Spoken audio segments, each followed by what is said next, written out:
हाँ जी, good morning students. बच्चे, राज Malhotra YouTube channel पे आपका स्वागत है सभी का।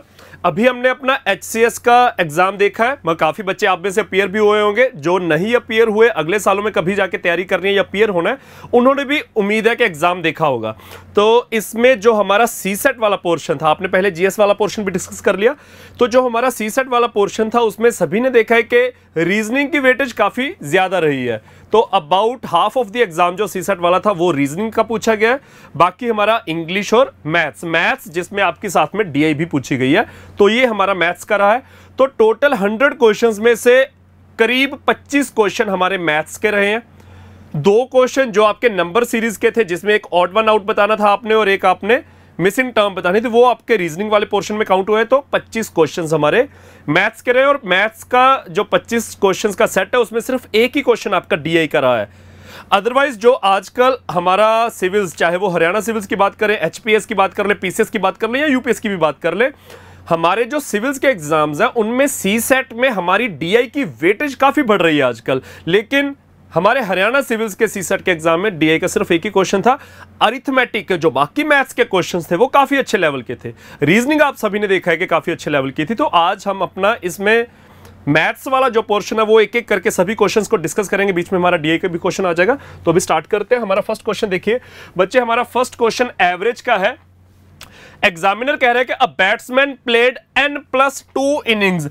किसी बैट्समैन ने टोटल इतने मैच खेले हैं and got out on all occasions. Cricket खेलने वाले बच्चे, मतलब हरियाणा में तो क्रिकेट का वैसे ज्यादा शौक है, क्रिकेट खेलने वाले बच्चे जानते भी होंगे कि क्रिकेट में जब बैट्समैन की एवरेज निकाली जाती है, वैसे यूजुअली जब किसी भी चीज की एवरेज निकालते हैं, मार्क्स की निकालते हैं या किसी भी चीज की एवरेज निकालते हैं, तो जितनी एंटिटीज हमारी होती हैं उससे डिवाइड कर लेते हैं। लेकिन क्रिकेट में बैट्समैन की एवरेज निकालते वक्त ऐसा नहीं होता। बैट्समैन जितनी बार आउट हुआ है उससे डिवाइड करके हमारी एवरेज निकलती है। ये क्रिकेट का पार्ट है।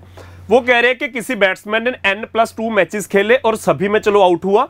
His average score in all these innings was 29 runs। तो जितने भी वो N से 2 ज्यादा मैचेस की एग्जामिनर बात कर रहा है उसमें उसकी एवरेज 29 रही है। एंड ही स्कोर्ड 38 एक मैच में and 15 runs in the last 2 innings. जो ये एक्स्ट्रा 2 मैच बोल रहा है ना, N से 2 ज्यादा, वो 2 मैचों में, आखिरी 2 मैचों में, एक में 38 और एक में 15 रन स्कोर किए हैं। और वो कह रहे हैं कि the batsman scored less than 38 runs in each of the first innings.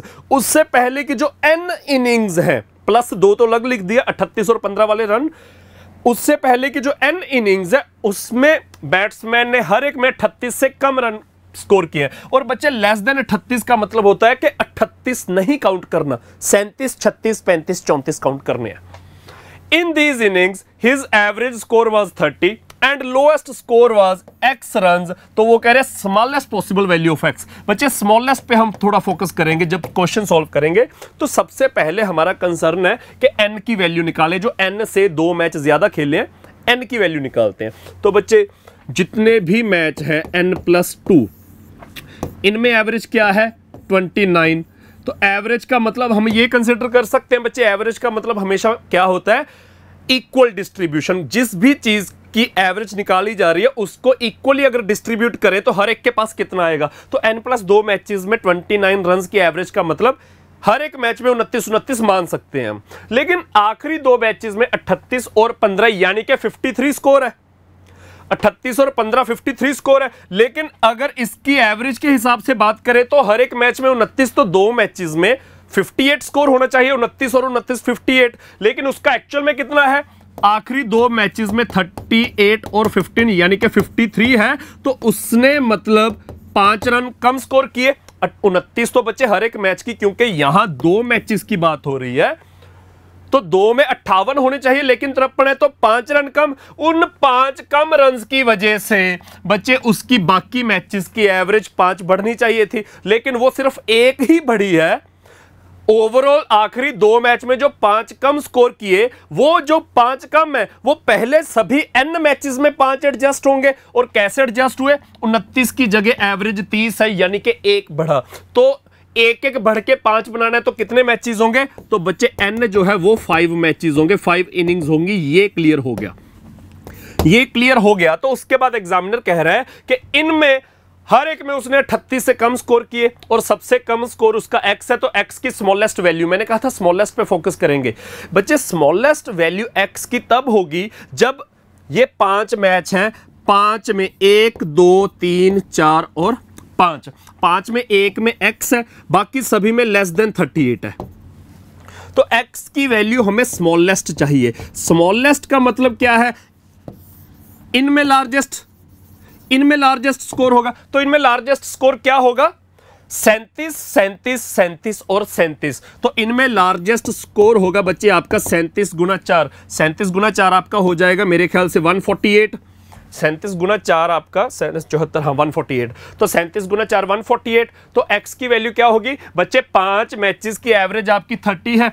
तो 5 का टोटल क्या हो गया 150, 5 का टोटल हो गया 150, जिसमें से 148 पहले 4 में है, तो x की वैल्यू क्या हो जाएगी, 150 में से 148 माइनस कीजिए, सिर्फ 2 रन आपकी एवरेज आ जाएगी। तो इसमें 2-3 चीजें इंपॉर्टेंट है, लेस देन 38 का मतलब 38 नहीं काउंट करना, मैक्सिमम टू मैक्सिमम 37 काउंट करेंगे।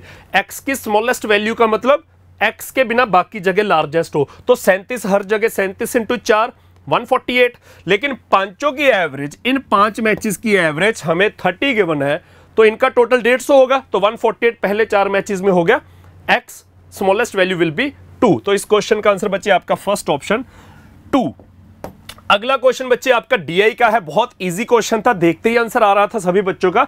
The line graph shows the road accidents happened in 3 different cities in India. India के 3 शहरों में A, B और C में कितने रोड एक्सीडेंट्स हो रहे हैं, वो नंबर में डिपिक्ट किया हुआ है लाइन चार्ट में।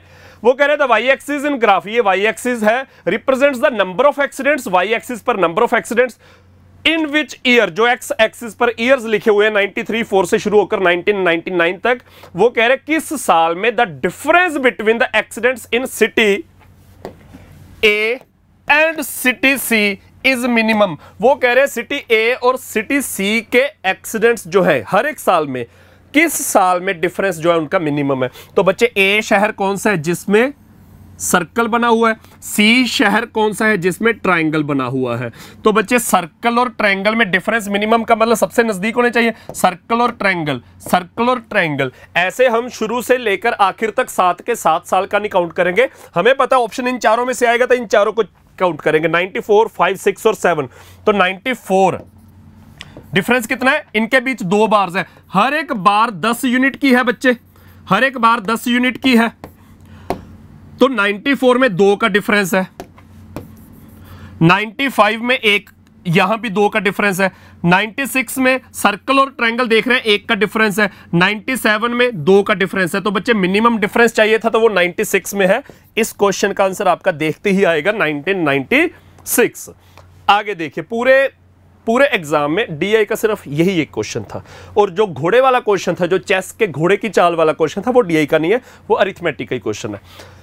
ये इंटरेस्टिंग क्वेश्चन था बच्चे, इंटरेस्टिंग था लेकिन इजी भी था। करना कैसे, वो क्वेश्चन में से पिक करके ही आंसर आ जाना था हमारा। एग्जामिनर कह रहा है x जो है is a% more than y, और y जो है वो b% लेस देन z है।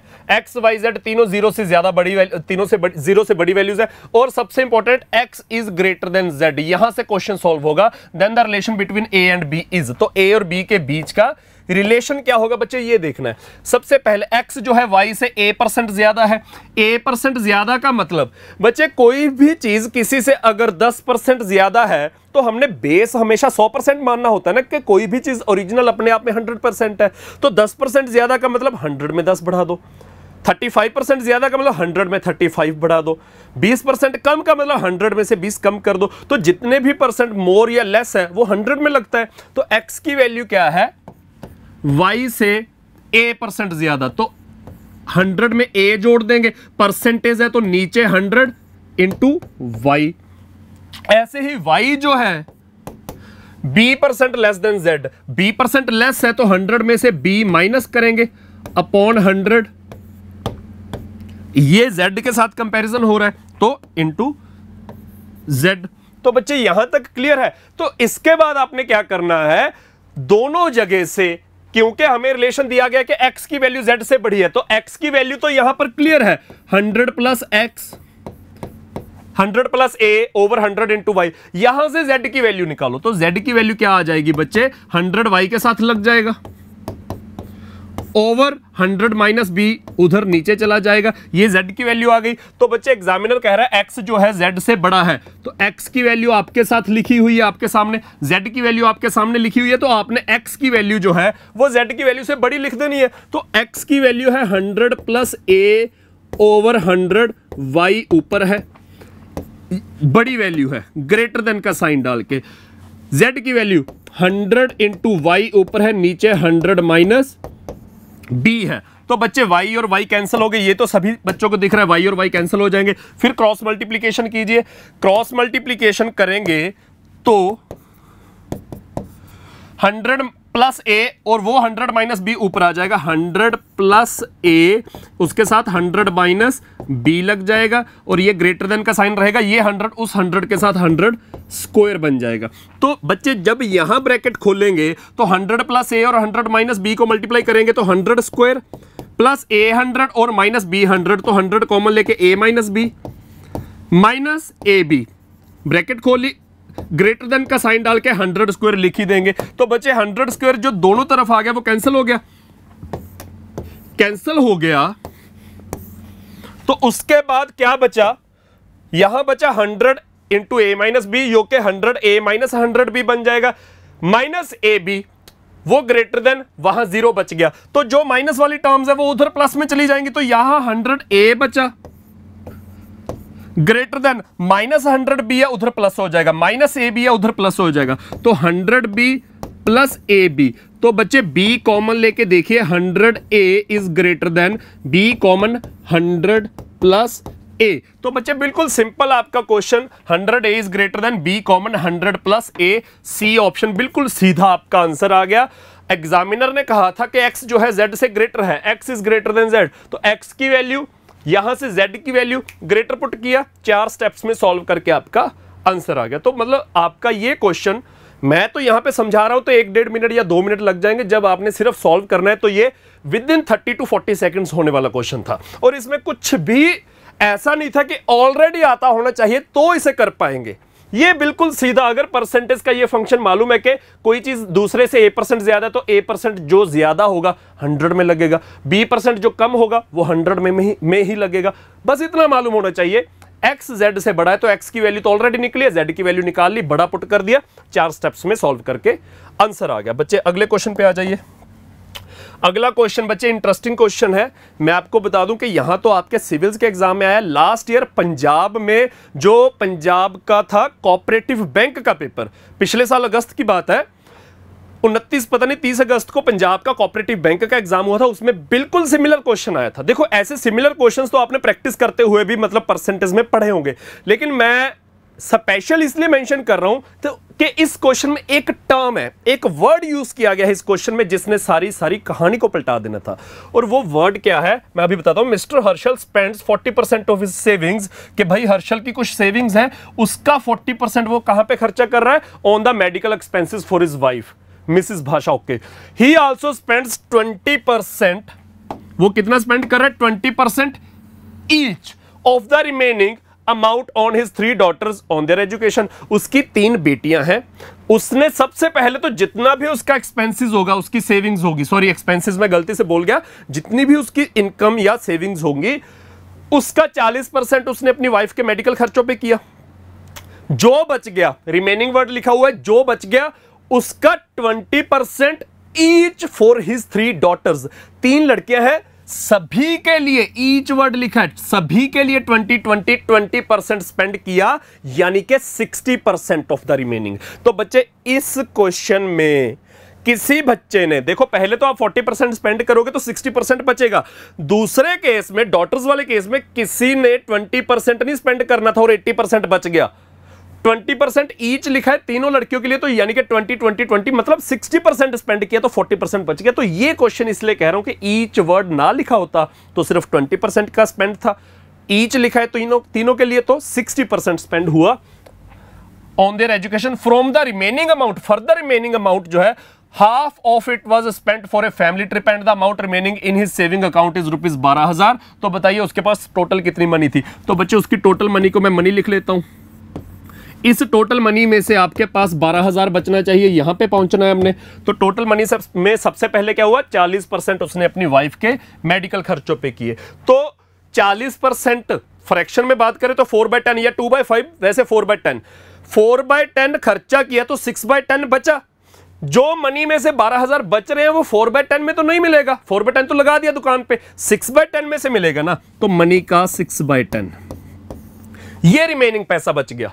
ये पैसा जिसमें से उसने डिसाइड करना है कि लड़कियों की पढ़ाई पे कितना लगाना है। तो 20% ईच का मतलब 60% हो गया कि 6/10 लगा दिया तो 4/10 बचा। तो अगला रिमेनिंग बचा इसका 4/10।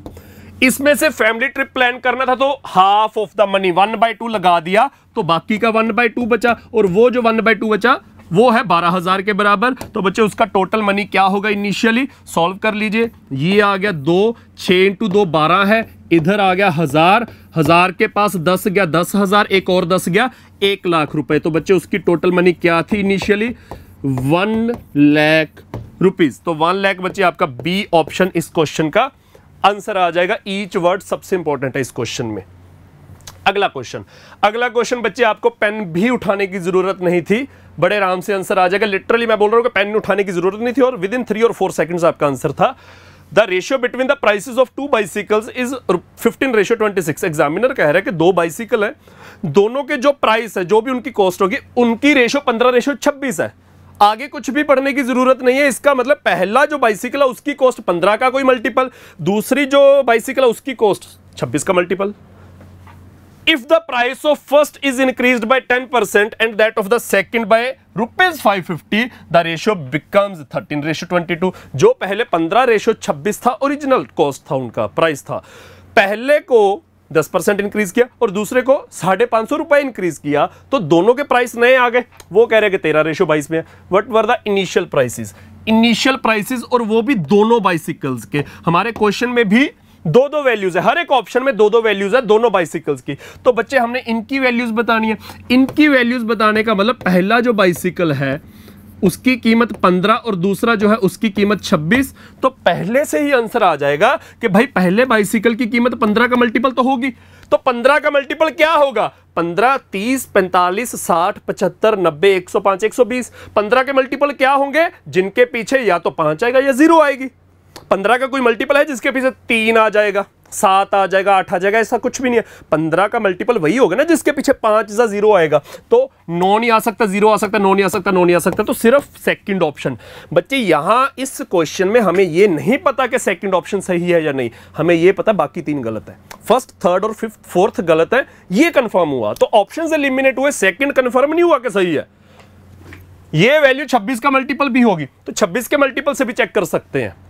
ऐसी काफी चीजें हैं, 11 का मल्टीपल भी होना चाहिए, मतलब काफी चीजें हैं जिससे कि चेक कर सकते हैं। लेकिन सबसे बेसिक क्या था, 15 का मल्टीपल। तो ये आपका आंसर आ गया 4290 पहला बाइसिकल और 7436 7436 रुपए दूसरे बाइसिकल की कीमत है। अगला क्वेश्चन बच्चे, अगला क्वेश्चन मैं उम्मीद करता हूं कि यार जिन्होंने एग्जाम दिया और जिन्होंने दिया नहीं लेकिन देखा, उन बच्चों को इस क्वेश्चन का कोई इजी सॉल्यूशन नहीं मिला होगा। और ये सच बात है कि यार ये जो फॉर्मेट है ना रेशियो के क्वेश्चंस का, इनका कोई बहुत ज्यादा इजी सॉल्यूशन वैसे भी नहीं है। इनको एक तरीके से किया जाता है, लेकिन एग्जाम में क्योंकि हमारे ऑप्शंस बहुत ज्यादा बदतर हैं, इस तरह के ऑप्शंस हैं, और बदतर की वजह से नहीं, ऑप्शंस दूर हैं। एक 300 के पास है, एक 560, 340, सिर्फ 135 के पास। दूर होने की वजह से थोड़ा सा काम आसान हो जाएगा। तो इन क्वेश्चंस को बच्चे आपने हमेशा कैसे करना है, क्योंकि ये कोई ऑप्शंस पास नहीं है तो हमें एग्जैक्ट के पास रहने की जरूरत नहीं है। हम थोड़ा इधर उधर हो सकते हैं, क्योंकि अगर थोड़ा बहुत भी इधर उधर हमारा आंसर आ गया, हमें पता है कि किस ऑप्शन के पास है, तो वो तो मार्क कर ही देंगे। अगर हमारे ऑप्शंस होते बहुत ज्यादा नजदीक, लाइक एक होता 299 पॉइंट समथिंग, एक होता 292 पॉइंट समथिंग, एक होता 308 पॉइंट समथिंग, इतने पास होते फिर थोड़ा एग्जैक्ट निकालना पड़ता है। यहां हमें एग्जैक्ट निकालने की जरूरत नहीं है। बच्चे देखिए, एग्जामिनर कह रहा है कि टोटल 1200 रुपए 3 लोगों में बांटे गए XYZ में, किस हिसाब से कि 30 रुपए more than 3/5 of X share, कि X को जितने पैसे मिले उसका 3/5 कीजिए उससे 30 रुपए ज्यादा, y का 2/5 कीजिए उससे 10 रुपए ज्यादा, z का 5/7 कीजिए उससे 20 रुपए ज्यादा। ये तीनों वैल्यूज बराबर हो जाएंगी तो z का शेयर बताइए बच्चे। इसमें आ जाएंगी दो चीजें। पहली चीज, टोटल एक्स वाई जेड का 1200 है, वो हमें क्लियर है कि x plus y plus z is equal to 1200 लिखने की जरूरत नहीं है, क्वेश्चन की पहली लाइन से क्लियर है। वो बांटा गया इस हिसाब से कि एक्स का जो 3/5 है उससे 30 रुपए ज्यादा, वो किसके बराबर है, y का जो 2/5 है उससे 10 रुपए ज्यादा, और ये और किसके बराबर है, z का जो 5/7 है उससे 20 रुपए ज्यादा। तो ये तीनों आपस में इक्वल है। क्वेश्चन में बेसिकली एग्जामिनर ये चीज कह रहा है कि x के शेयर का 3/5 उससे 30 ज्यादा, y के इतने से इतना ज्यादा, z के इतने से इतना ज्यादा, ये आपस में इक्वल है। तो बच्चे यहां क्वेश्चन में हमें z का शेयर पूछा गया है ना, तो अगर तो देखो एक चीज, एक शॉर्टकट बता रहा हूं जो इस क्वेश्चन में नहीं लगेगा, मतलब क्वेश्चन में शॉर्टकट नहीं लगेगा, ऑप्शंस में से पिक करना था हमने, क्योंकि इस क्वेश्चन में z का शेयर बताना है। तो z का शेयर कुछ ऐसा होगा ना जो 7 से डिवाइड होगा। तो लेकिन यहां ऑप्शंस इतने अजीब हैं तो वो डिवाइड बाय 7 यहां हम चेक करेंगे भी नहीं, और चेक कर भी लें तो एक से ज्यादा ऑप्शंस आने के चांसेस है। जितने 6-6 डिजिट्स के, डेसिमल्स को इग्नोर करें तो 5-5 6-6 डिजिट्स के नंबर है, तो यहां पे नहीं चेक करेंगे, यूजुअली ये चेक कर लिया जाता है। तो आपने क्या करना है, आपने बच्चे जो एग्जामिनर कह रहा है उस सारे को किसी एक कांस्टेंट के बराबर पुट कर दीजिए। तो हमने a के बराबर पुट कर दिया, तो x की वैल्यू जो 3/5x प्लस 30 है वो भी a के बराबर है, ये जो 2/5 y प्लस 10 है ये भी a के बराबर है, और ये z वाला एक्सप्रेशन भी a के बराबर है। तो सभी की वैल्यू अलग अलग निकालो, x की a के बराबर पुट करके सारा x निकालो, उधर भेज दो सारा कुछ, y निकालो, z निकालो, x plus y plus z 1200 put कर दो। तो बच्चे अप्रोक्सीमेशन में खेलेंगे, पहले जब मैं इसको a के बराबर पुट करूंगा तो ये 30 उधर माइनस हो जाएगा, तो x की वैल्यू क्या आ जाएगी आपकी, ये 3/5 उल्टा, पहले तो 30 उधर माइनस हुआ, फिर 3/5 उल्टा हो गया तो 5/3 बन गया, ब्रैकेट खोलेंगे तो a के साथ तो 5/3 ही लगा रहेगा, 5/3 जब -30 करेंगे तो वो -50 बन जाएगा, 3 और 30 10 रह गया, इंटू 5 करके 50। ऐसे ही y क्या हो जाएगा बच्चे, 10 उधर माइनस होगा तो a -10 तो लिख ही ले, 2/5 उधर जाके 5/2 बन जाएगा। बच्चे जब ब्रैकेट खोलेंगे तो a के साथ तो 5/2 ही लगा, थोड़ा सा लेंथ है लेकिन अच्छे से आराम से आंसर आ जाएगा। ब्रैकेट खोलेंगे 10 के साथ जब 5/2 लगेगा तो 25। इसी तरह से z की वैल्यू आ जाएगी बच्चे, पहले तो ये 20 उधर जाके माइनस होगा a से, a -20, और जो 5/7 है उधर उल्टा होके 7/5 हो जाएगा। ब्रैकेट खोलेंगे तो 7/5 a तो ठीक है, जो 7/5 ऑफ 20 है वो 35 हो जाएगा। तो बच्चे x की वैल्यू, y की वैल्यू, z की वैल्यू आ गई। आपको मालूम है कि x plus y plus z क्या है, 1200, तो इन तीनों को ऐड करो 1200 बन जाएगा। इन तीनों को ऐड करो, 5/3 प्लस 5/2 प्लस 7/5, a कॉमन लेके 5/3 5/2 7/5, -50 25 और 35 आएगा, यहां 28 आएगा मेरे ख्याल से, हाँ बच्चे 28 आएगा यहां पे,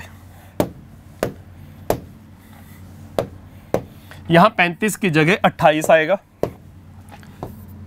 तो देखिए अभी तक हम एग्जैक्ट आंसर निकाल रहे हैं, अभी कहीं पे अप्रोक्सीमेशन नहीं लगाई, अब लगाएंगे। तो ये आ गया -103, मार्कर का कलर येलो, -103। तो ये सारा ऐड कर दिया, तीनों को हमने तीनों को ऐड कर दिया, तो ये 1200 के बराबर पुट करेंगे। 1200 के बराबर पुट करेंगे तो बच्चे इस एक्सप्रेशन को एलसीएम लेके सॉल्व करेंगे तो ये आ जाएगा एलसीएम 30, 50, 75, 125, 6, 42, 125 और 42 167, तो 167 नीचे एलसीएम 30 था, इंटू ए क्या है, ये 1200 के बराबर था तो 103 उसमें ऐड हो गया 1303। बच्चे यहां तक एग्जैक्ट आंसर आ गया आपका। यहां तक जब एग्जैक्ट आंसर आ गया, मैं इस क्वेश्चन को सॉल्व करके बता रहा हूं कि इसके बाद अप्रोक्सीमेशन की हेल्प कैसे लेनी है। बच्चे ये देखिए 15 के टेबल में करीब करीब 2, करीब करीब 11 से थोड़ा सा ज्यादा, अगर 165 होता तो पूरा 11 था, तो 15 के टेबल में 11/2, तो a की वैल्यू कितनी आ गई, 2 ऊपर चला गया,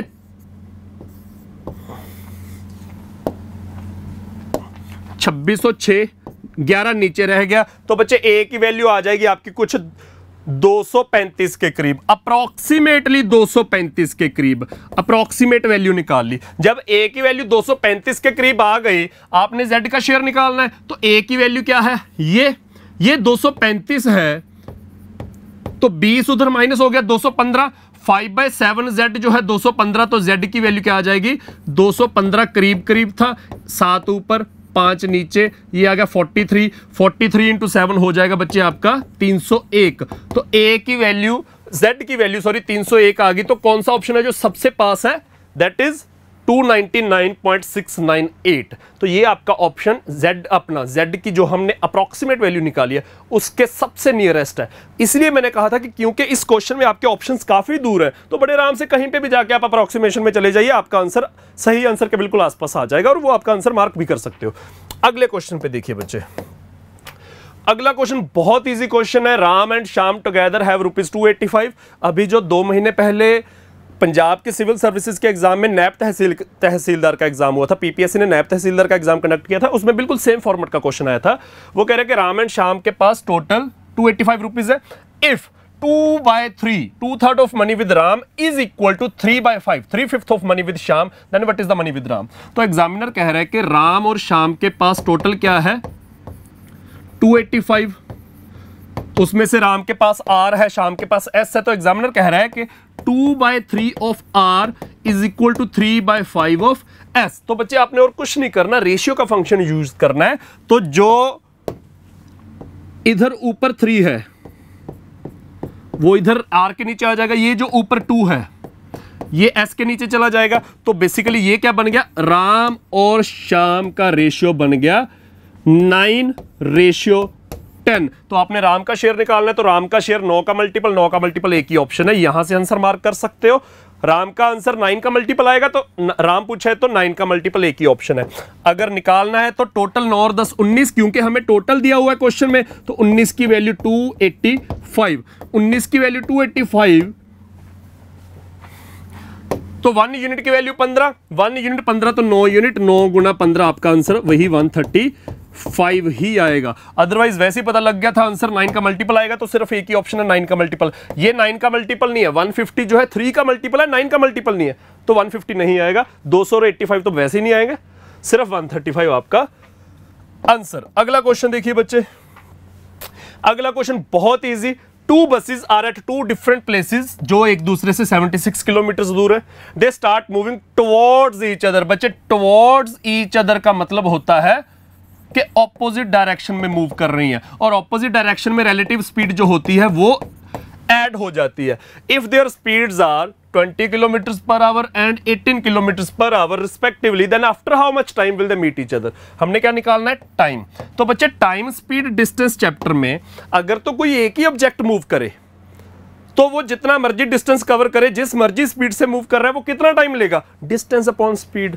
लेकिन अगर वही डिस्टेंस जो भी 76 किलोमीटर का डिस्टेंस है वो 2 ऑब्जेक्ट्स ने कवर करना है, एक ऑब्जेक्ट इधर से आ रहा है, दूसरा इधर से आ रहा है, इधर वो ऑपोजिट में जा रहे हैं, इधर वो सेम डायरेक्शन में जा रहे हैं, तो जब वही डिस्टेंस 2 ऑब्जेक्ट्स कवर करते हैं तो टाइम तो डिस्टेंस अपॉन स्पीड ही होता है, लेकिन आप क्या यूज करते हो, रिलेटिव स्पीड। तो इस क्वेश्चन में भी जब आपने टाइम निकालना है तो time will be distance upon relative speed. तो डिस्टेंस 76, रिलेटिव स्पीड क्या आ जाएगी, 20 और 18 ऐड कर दो 38, तो 76/38 आपका आंसर आ जाएगा बच्चे इस क्वेश्चन का 2 आवर्स। तो बिल्कुल वो 2 घंटे बाद मिलेंगी। सबसे आसान क्वेश्चन था इस एग्जाम का।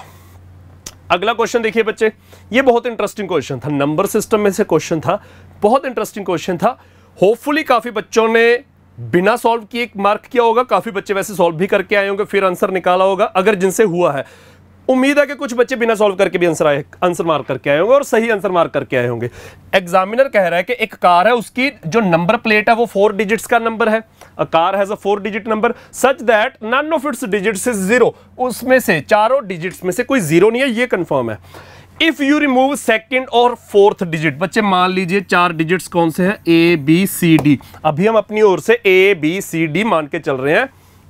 मैं थोड़ा फॉन्ट बड़ा कर दूं। हमने एक बार मान लिया कि चारों डिजिट्स क्या है, ABCD, 0 कोई भी नहीं है, इसी ऑर्डर में है, ये 1st, 2nd, 3rd, 4th। वो कह रहे हैं इफ यू रिमूव सेकंड और फोर्थ डिजिट। बच्चे सेकंड डिजिट कौन सा है? बी। फोर्थ कौन सा है? डी। एग्जामिनर कह रहा है अगर इनमें से किसी एक को रिमूव करोगे then the resultant 3 digit number is a perfect square. तो बच्चे एक तो आपका बन गया ए सी डी, ये परफेक्ट स्क्वायर है। दूसरा बन गया A B C. Second remove किया तो A C D, fourth remove किया तो ए बी सी, ये दोनों परफेक्ट स्क्वायर हैं, 3 डिजिट्स।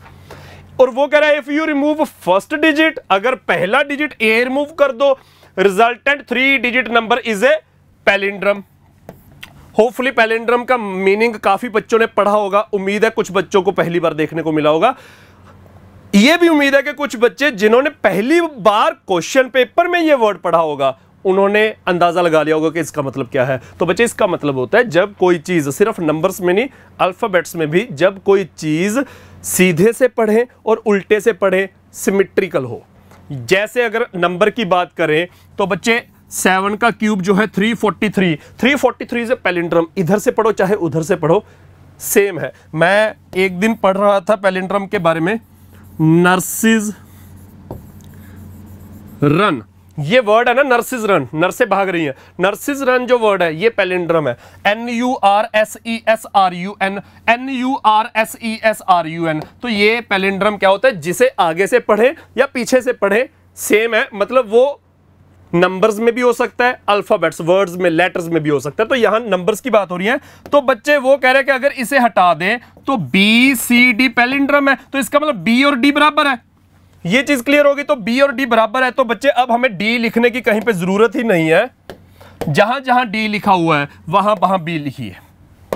तो हमारा नंबर बन गया ABCB, तो वहां बन गया ACB और एक बन गया ABC। जब सेकंड हटाया तो ACB, फोर्थ हटाया तो ABC, ये दोनों परफेक्ट स्क्वायर हैं। पहला हटा के बाकी 3 पैलिंड्रम है, इसलिए हमने D की जगह वापस B लिख लिया। No digit in the number is repeated more than twice, ये इंटरेस्टिंग चीज लिखी है। ये इसलिए लिखा, ये इसने इसलिए लिखा क्योंकि अगर ये ना लिखता कि no digit is repeated more than twice तो एक और केस बन जाता, जो आपका 38 का स्क्वायर होता है 1444, 1444 रिपीट हो गया ना, 4 3 बार आ गया, तो वो भी एक केस बनता है जो इसे सेटिस्फाई करता है। तो बच्चे जो केस क्वेश्चन में नहीं बनेगा 1444, 1 हटा दे तो पैलिंड्रम 444 444, ठीक है। सेकंड हटा दो तो 144 स्क्वायर, फोर्थ हटा दो तो 144, ये भी स्क्वायर। तो बच्चे इसलिए उसने मेंशन किया कि ये परफेक्ट, ये कोई नंबर 2 से ज्यादा बार रिपीट नहीं हो रहा, तो इसलिए ये केस खत्म करने के लिए उसने ये लिखा। What is the remainder? हमने रिमाइंडर बताना है। Left when square of the car number is divided bye 5। तो बच्चे देखिए, हमें ये क्लियर है कि ये परफेक्ट स्क्वायर है, तो आखिरी डिजिट क्या है? B, वो परफेक्ट स्क्वायर है। तो बच्चे परफेक्ट स्क्वायर्स के पीछे क्या लगता है? एक तो लगता है 0 और एक लगता है 5, बाकी लगता है 1 4 6 9, ये चीजें लगती हैं परफेक्ट स्क्वायर्स के पीछे। 1 का स्क्वायर 1, 2 का स्क्वायर 4, 3 का स्क्वायर 9, 4 का स्क्वायर 16, उसके पीछे 6, 5 का स्क्वायर 25, 6 का स्क्वायर 36 6, 7 का स्क्वायर 49 9, 8 का स्क्वायर 64, 9 का स्क्वायर 81, 1 आ गया। तो आखिरी डिजिट में जो परफेक्ट स्क्वायर्स होते हैं उनके आखिरी डिजिट में इनके बिना कुछ नहीं आता। बच्चे 0 कब आएगा? 0 कब आएगा? जब नंबर के पीछे 0 होगा तभी स्क्वायर के पीछे 0 आएगा, लेकिन नंबर में तो कोई 0 है ही नहीं, तो ये तो केस ही गलत हो गया। तो इसका मतलब इनमें से कुछ आएगा। अब इनमें से ही कुछ आएगा आखिरी डिजिट, तो एग्जामिनर कह रहा है कि उस डिजिट का स्क्वायर करें, उस पूरे नंबर का स्क्वायर करेंगे तो डिजिट का भी स्क्वायर हो जाएगा। तो 5 से डिवाइड करके पीछे रिमाइंडर क्या बचेगा? तो बच्चे अगर तो हम ये वाली पॉसिबिलिटी कंसीडर करें, जब 5 है तो नंबर के पीछे 5 हो तो उसका स्क्वायर करेंगे 5 का मल्टीपल। नंबर के पीछे अगर 5 हो तो उसका स्क्वायर करके 5 का मल्टीपल, तो 5 के मल्टीपल को जब 5 से डिवाइड करेंगे तो 0 रिमाइंडर। 0 केस हो सकता था लेकिन 0 ऑप्शन नहीं है, तो बच्चे इसका मतलब ये भी गलत है, 0 ऑप्शन होना चाहिए था। तो क्या बचा? 1469, 1469, 1 का स्क्वायर 1, 5 से डिवाइड करेंगे तो रिमाइंडर देखना है बच्चे। 1 का स्क्वायर 1, 1 वाला 5 से डिवाइड होगा रिमाइंडर 1, 4 का स्क्वायर 16, 16 5 से डिवाइड होगा तो रिमाइंडर 1, 6 का स्क्वायर 36, 36 5 से डिवाइड होगा तो रिमाइंडर 1, 9 का स्क्वायर 81, 81 5 से डिवाइड होगा तो रिमाइंडर 1। तो बच्चे हर केस में रिमाइंडर 1 है, तो बच्चे आपका आंसर क्या आ गया? 1। अदरवाइज अगर आपने देखना था कि नंबर क्या बनेगा तो वो बच्चा बनेगा 196 169। तो आपका नंबर क्या बन गया 1BCABCB, तो 1696 ये बच्चे आपका नंबर है 1696, या फिर 1969 भी शायद बन ही जाएगा ना। बी और सी का तो कोई कंडीशन ही नहीं है कि कौन आगे कौन पीछे, और 1969 भी शायद ये बन ही जाएगा। 1 को हटाओगे तो पैलिंड्रम 696 या 969 जिस तरह से भी देखना है, और 169 भी स्क्वायर 196 भी स्क्वायर, वैसे नंबर ये बनेगा। लेकिन यहां तक जाने की जरूरत नहीं है, यहां से आइडिया हो जाएगा बच्चे आपका। तो ये बहुत इंटरेस्टिंग क्वेश्चन था, नंबर सिस्टम में से पूछा गया। अगला क्वेश्चन बच्चे, अगला क्वेश्चन सिर्फ मेंटल एबिलिटी से हो जाना था। इस क्वेश्चन को सॉल्व करने के लिए सिर्फ दिमाग चले, पेन ना भी चले। टाइम इस क्वेश्चन को सॉल्व करने के लिए भी थोड़ा दिमाग में कैलकुलेशन वगैरह, दिमाग में कैलकुलेशन ही, दिमाग में काउंटिंग जरूर करनी थी, और थोड़ा सा पिक्चराइज करना था कि क्वेश्चन में क्या दिया हुआ है। इस क्वेश्चन को पेन यूज किए बिना आंसर निकाल लेते। वो कह रहा है अ cube of side length 6 centimetre is painted red on all it's side. एक हमारे पास क्यूब है जिसका एज 6 सेंटीमीटर का दिया हुआ है। वो कह रहा है कि उस सारे को बाहर बाहर रेड कलर का पेंट कर दिया। This cube is cut into smaller cubes of side length 2 centimetre. पहला ओरिजिनल क्यूब जो उसकी लेंथ 6 सेंटीमीटर है, उसको रेड पेंट करने के बाद 2-2 सेंटीमीटर के 3 हिस्से हो जाएंगे ना, तो लेंथ के भी 3, ब्रेड्थ के भी 3 और हाइट के भी 3 छोटे क्यूब्स बना दिए। वो कह रहा है कि छोटे क्यूब्स बनाने के बाद एक पोर्शन तो ऑलरेडी रेड पेंटेड होगा, जो अंदर से लेयर्स निकलेंगी, जो पहले लेयर्स थी नहीं, जो अंदर से काटने के बाद लेयर्स निकलेंगी, वहां पे हमने ग्रीन पेंट कर दिया। On each of the smaller cubes the unpainted sides are painted green. फिर each of the smaller cubes is now further cut into cubes of side length 1 centimetre. जो 2-2 सेंटीमीटर साइड वाले cubes बन गए थे उनको हरा पेंट किया, और उनको फिर हमने 2 को भी आधा करके 1-1 सेंटीमीटर, लेंथ ब्रेड्थ और हाइट तीनों को 1-1 सेंटीमीटर के और छोटे क्यूब्स बनाए। तो वो काउंट करने के लिए कह रहा है how many small cubes of side length 1 centimetre will have exactly 3 of its face coloured green. Green जो एक बार काटने के बाद बनाए थे। तो बच्चे ये आपका क्यूब है। ये देखिए, इस क्वेश्चन को मैं कह रहा था कि बिना पेन उठाए सॉल्व कर लेंगे दिमाग में।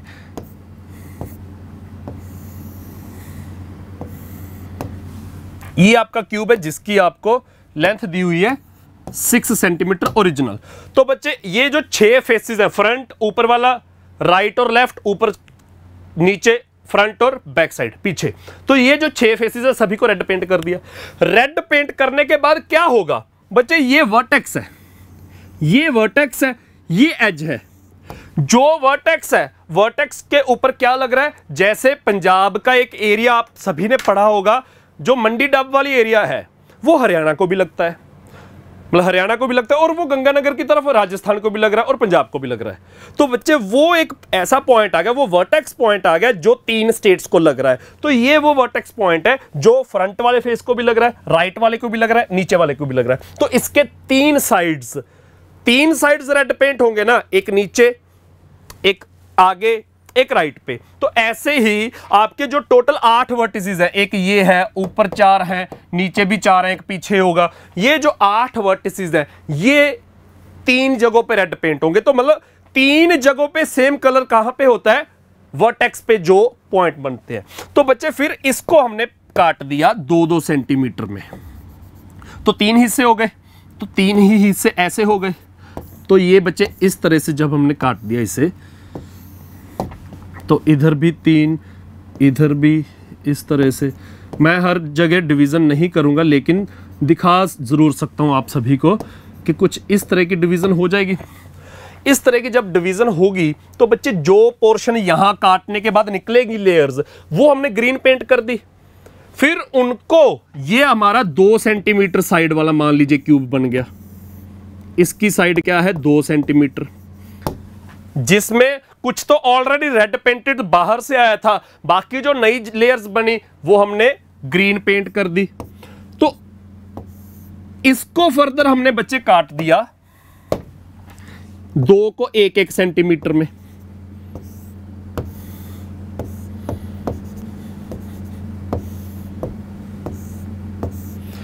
इस तरह से काट दिया। तो इसमें से कितने निकलेंगे, 6 से 2 किया ना, 6 से 2 1/3 है, तो 3 का क्यूब 27 क्यूब्स निकलेंगे। इसमें से जब 6 सेंटीमीटर को हमने 2-2 सेंटीमीटर के क्यूब्स बनाने हैं, तो 6 सेंटीमीटर वाले का वॉल्यूम 6 क्यूब, 2 वाले का वॉल्यूम 2 क्यूब, तो 2 वाले कितने निकलेंगे, n इंटू 2 क्यूब। तो बच्चे ये आ जाएगा आपका 27। तो ऐसे आपके 27 क्यूब्स निकलेंगे। और 27 क्यूब्स जो निकले, उन हर एक क्यूब के 8-8 निकल जाएंगे। 1 2 3 4, पीछे 1 2 3 4, 8-8 हर एक के निकल जाएंगे। तो हमने बताना है कि कितने जो फेसेस हैं, ऐसे कितने क्यूब्स हैं जिनके फेसेस एग्जैक्टली 3 जो है ग्रीन कलर के। तो बच्चे सबसे पहले तो रेड कलर वाले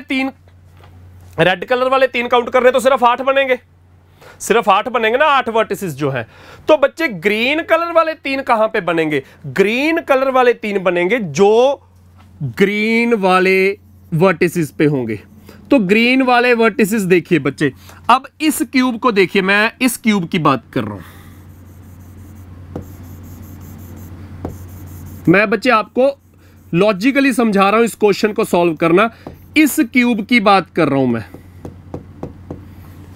ये जो क्यूब मैंने थोड़ा सा डार्क पेंट कर दिया, इसको डॉटेड लाइन में पूरा भी कर देता हूं। इसके कितने वर्टिसेस हैं, 8 है ना, 8 में से 1 2 3 4 और 2 साइड पे होंगे, एक तो ऊपर दिख रहा है, एक नीचे भी होगा। 8 में से 6 तो रेड को, 6 पर तो रेड डोमिनेट कर रहा है, तो अगर 6 पर रेड डोमिनेट कर रहा है तो ग्रीन वाले 3 नहीं बनेंगे। तो ग्रीन वाले 3 कहां पे पॉसिबल है, सिर्फ एक जो वो रहा, एक जो इसका वर्टेक्स वो रहा। तो हमारे इस तरह के 8 क्यूब्स हैं, तो 8 में एक एक हमें मिल जाएगा जिस पे बिल्कुल नई लेयर्स बनेंगी और 3 जगह ग्रीन कलर कर पाएंगे, ग्रीन कलर 3 जगह कर पाएंगे। हर एक कॉर्नर वाले क्यूब पर एक वर्टेक्स मिलेगा जहां पे 3 जगह ग्रीन कलर कर पाएंगे। तो ऐसे 8 क्यूब्स हैं, तो 8 की एक एक वर्टेक्स मिल गई। फिर बच्चे हमारे आ गए ये वाले क्यूब, इधर ये नीचे रहा, ये तो था कॉर्नर पे जहां पे 3 ग्रीन है और 3 रेड है। तो इसके बाद हमने बच्चे उठा लिए जहां पे 2 रेड होगा। तो 2 रेड वाले कितने हैं, 2 रेड वाले हैं 1 2 3 4 और 2 उधर होंगे 6। 8 में से 6 बिजी हैं। इसके बच्चे 8 में से 7 बिजी थे, मैं 6 बोल गया था, 7 बिजी थे, तो सिर्फ एक ही वर्टेक्स मिला था। तो इस तरह के 8 क्यूब्स थे, तो 8 का एक एक यानी कि 8। यहां जो क्यूब है उसके 1 2 फ्रंट पे, 1 2 इस कॉर्नर पे, 1 2 इसके पीछे वाले कॉर्नर पे, 6 बिजी हैं जहां पे रेड डोमिनेट करेगा। तो 2 बचेंगे, एक तो यही वाला, एक ये वाला। तो ऐसे कितने क्यूब्स हैं जिनके 2-2 वर्टिसेस मिल जाएंगे हमें, 1 2 3 4, ऐसी 4 पीछे, 2 साइडों पे, 2 ऊपर। ये बन गए 1 2 3 4, 1 2 3 4, 8 बन गए। 8 के कितने कितने, नहीं 8 नहीं, 1 2 3 4 5 6 7 8 9 10 11 12, 12 मिल जाएंगे। 12 के 2 2 24। फिर ये वाले जो सिर्फ दिख रहे हैं लेकिन आपस में घिरे हुए हैं, बीच में घिरे हुए हैं, तो एक ऐसा जिसके 1 2 3 4 जो दिख रहे हैं वर्टिसेस है, ये बिजी है, ये रेड डोमिनेट कर रहा है। तो यही 4 जो पीछे होंगे वहां पे ग्रीन डोमिनेट करेगा, तो कॉर्नर्स मिल जाएंगे। यहां पे 3 ग्रीन हो सकता है, तो हर एक क्यूब के 3 वर्टिसेस मिलेंगे, 4 वर्टिसेस मिलेंगे। तो क्यूब्स कितने हैं, बीच में एक, बीच में एक, इधर बीच में एक, नीचे ऊपर पीछे, तो ऐसे 6 वर्टिसेस जिनके 4 मिल जाएंगे। 24 और क्यूब्स मिल गए हमें। और एक जो बिल्कुल सेंटर में होगा, बिल्कुल जो सेंटर में होगा, उसके तो 8 के 8 वर्टिसेस ही ग्रीन कलर्ड हो सकते हैं। तो जो बिल्कुल सेंटर में एक होगा उसके 8 के 8। तो टोटल कितने क्यूब्स मिल गए, 24 और 8 32 और 24 56 और 8 64 क्यूब्स। बच्चे बिना फॉर्मूला से लॉजिकली इस क्वेश्चन का आंसर आपने, जिन बच्चों को क्यूब्स की समझ है और माइंड में क्यूब्स को थोड़ा सा डिजाइन पिक्चराइज कर सकते हैं, वो बच्चे थोड़ा जल्दी निकाल लेंगे। फॉर्मूला नहीं मालूम, क्यूब्स दिमाग में पिक्चराइज नहीं हो रहे, तो आपने ये क्वेश्चन नहीं करना, छोड़ देना था। बिना फॉर्मूले के अगर दिमाग में क्यूब बन रहा है तो बहुत अच्छे से बिना फॉर्मूला यूज किए 64 क्यूब्स, इस क्वेश्चन का आंसर आप 1 मिनट के बीच बीच निकाल लेते। ये क्वेश्चन था बच्चे। इसके बाद ये बहुत इजी क्वेश्चन था, A and B decide to travel from X to Y by bus। A और B ने सोचा कि X स्टेशन से Y स्टेशन तक बस से जाएंगे। ए हैज ₹10 विद हिम, ए के पास 10 रुपए है, एंड ही फाइंड्स दैट, उसने देखा 10 रुपए के साथ कि it is 80% of the bus fair for 2 persons, के ए के पास जो 10 रुपए हैं उसने देखा कि यार इन पैसों से हमारा दो लोगों का, दोनों का सिर्फ 80% खर्चा पूरा हो रहा है। तो बच्चे 80% की फ्रैक्शन क्या होती है, मैं मार्कर का कलर चेंज करके बताऊं। 80% की फ्रैक्शन 4/5 होती है। 4/5 का मतलब कि अगर टोटल 5 रुपए लगने तो हमारे पास 4 ही है, लेकिन 4 की वैल्यू 10 रुपए है, 2.5 गुना, तो इसका मतलब टोटल फेयर लगेगा 2.5 गुना करके 12.5। टोटल 2 लोगों का फेयर 12.5 होना था। 80% का मतलब 4/5, 4/5 का मतलब 5 की जगह 4 है, तो 4 की वैल्यू 10 रुपए है, तो 5 की वैल्यू 12.5, मतलब 2 लोगों का 12.5 रुपए किराया था। उसके बाद क्या हुआ, B finds ₹3 with him, B के पास 3 रुपए है और उसने वो 3 रुपए ए को दे दिए। In this context which one of the following statements is correct. तो इस तरह से कौन सी स्टेटमेंट बिल्कुल सही है? तो पहली स्टेटमेंट क्या है कि जब ए के पास ऑलरेडी 10 रुपए थे, उसने देखा कि वहां से तो 80% खर्चा हो रहा है, 80% से मतलब 4 की वैल्यू 10 है तो 5 की वैल्यू 12.5 टोटल किराया आ गया। बी के पास 3 रुपए निकले, उसने ए को पकड़ा दिया, तो ए के पास कितने हो गए, 13 रुपए। Now the money A has is just enough to buy 2 tickets, कि ए के पास सिर्फ इतने पैसे जिससे कि 2 टिकट्स आ जाएंगी, ज्यादा कम कुछ नहीं है। ऐसा तो नहीं है, ज्यादा है, तो ये गलत है। ए स्टिल नीड्स 2 रुपए फॉर बाइंग द टिकट्स, अभी भी ए को 2 रुपए चाहिए टिकट्स बाय करने के लिए, ऐसी बात नहीं है। 12.5 चाहिए, अब तो 13 हो गई, ये भी गलत है। After buying the 2 tickets A will be left with 50 पैसे, तो यही चीज हमने सोची है अभी कि टोटल खर्चा आना था दोनों का किराया 12.5, लेकिन उसके पास हो गए 10 और 3 13, तो आधा रुपया 50 पैसे बच गए, तो ये सी पॉइंट ठीक है, डी चेक करने की जरूरत नहीं है। The money A now has is still not sufficient to buy 2 tickets, अभी भी नहीं खरीद पा रहा, ऐसा भी नहीं है, खरीद पा रहा है। 12.5 की जगह 13 हो गए, तो थर्ड ऑप्शन, सी ऑप्शन आपका इस क्वेश्चन का करेक्ट आंसर था। तो ये बच्चे आपका क्वेश्चन था। अगला क्वेश्चन देखिए, फ्रैक्शंस वाले काफी अच्छे अच्छे क्वेश्चन आए थे, उससे पहले ट्रेन्स का क्वेश्चन है। 2 trains are moving in opposite direction. बच्चे अभी हम रिलेटिव स्पीड की बात करके हटे थे कि सेम के केस में माइनस, ऑपोजिट के केस में प्लस, तो यहां कह रहे हैं कि 2 ट्रेन्स ऑपोजिट डायरेक्शन में मूव कर रही हैं। फर्स्ट ट्रेन जो है वो 150 मीटर लॉन्ग है और उसकी स्पीड 40 दी हुई है। The length of the second train is 170 metre long, उसकी स्पीड नहीं दी हुई। If they cross one another in just 4 seconds, अगर वो एक दूसरे को 4 सेकंड में क्रॉस कर रही है, then what is the speed of the second train.